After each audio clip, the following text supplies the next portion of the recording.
All right, Tristan, I know there's a few players that we want to talk about. Let's work our way down the list. The full draft of round one. Starting off, Cam Ward went to the Tennessee Titans. We all expected it. I don't think it's a shocker to anybody. Congrats to the Tennessee Titans for making a questionable move. Number two, this is where everything kind of shifted, right? I mean, it happened quick. I didn't see this coming. All the analysis that I read didn't have this happening at all. But Jacksonville traded up with Cleveland to number 2 to take the best, in my opinion, the best overall player in the draft, Travis Hunter. What's your take on that? This one is crazy, and I am conflicted on this one because I think they gave up a little too much, honestly. Like, I've gone back and forth on it, but they paid a quarterback price for a cornerback, trading up 3 spots, obviously, to get Travis Hunter. They gave up a first-round pick next year, the second-round pick this year, and then they basically did a 4th-round pick swap. So King's ransom. Essentially, you're giving up a second this year and a first next year, and it's the Jags, so it's probably going to be a top 10 pick, to go get Travis Hunter.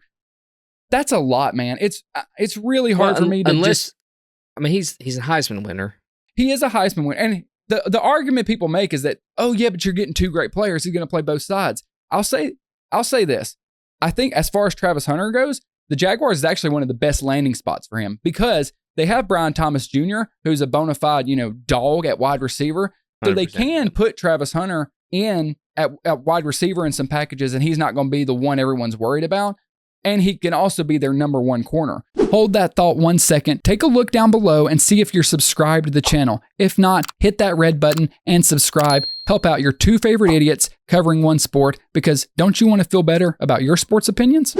But I don't buy until I see it that this guy's going to be a difference maker wide receiver in the league. I just don't think that's going to happen. Maybe he'll prove me wrong.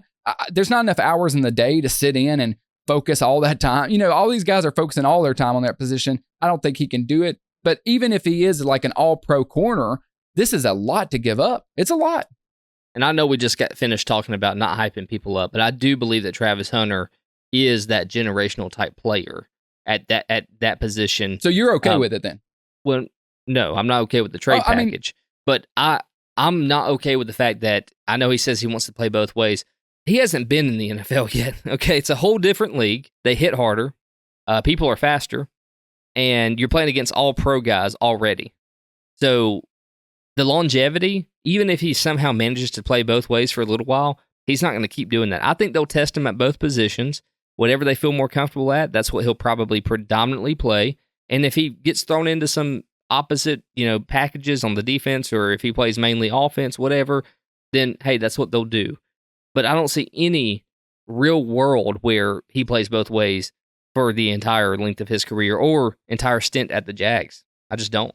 No, I agree. And it's not going to be a thing in college where he's starting both positions full time. He's going to be a starting corner, and then he's going to come in as a wide receiver 3 in some packages. That's what's going to happen.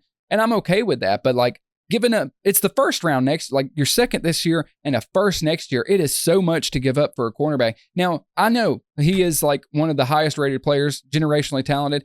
And even if I'm just looking at him, if he turns into an all-pro corner, which is, not a guarantee, that's very hard to do. That's still a lot to give up. We'll see. I guess we kind of have to wait and see how next year's draft goes to know if it's good. But if I was the Jaguars, I don't think I would have made this deal because I think we need more help than he could give us. I would have been fine with the Jaguars staying at 5 and taking Mason Graham, the tackle from Michigan, or taking, if they were going to take Ashton Genty, okay, then I get it, because I wouldn't have wanted to take a running back. I would have rather gotten Hunter.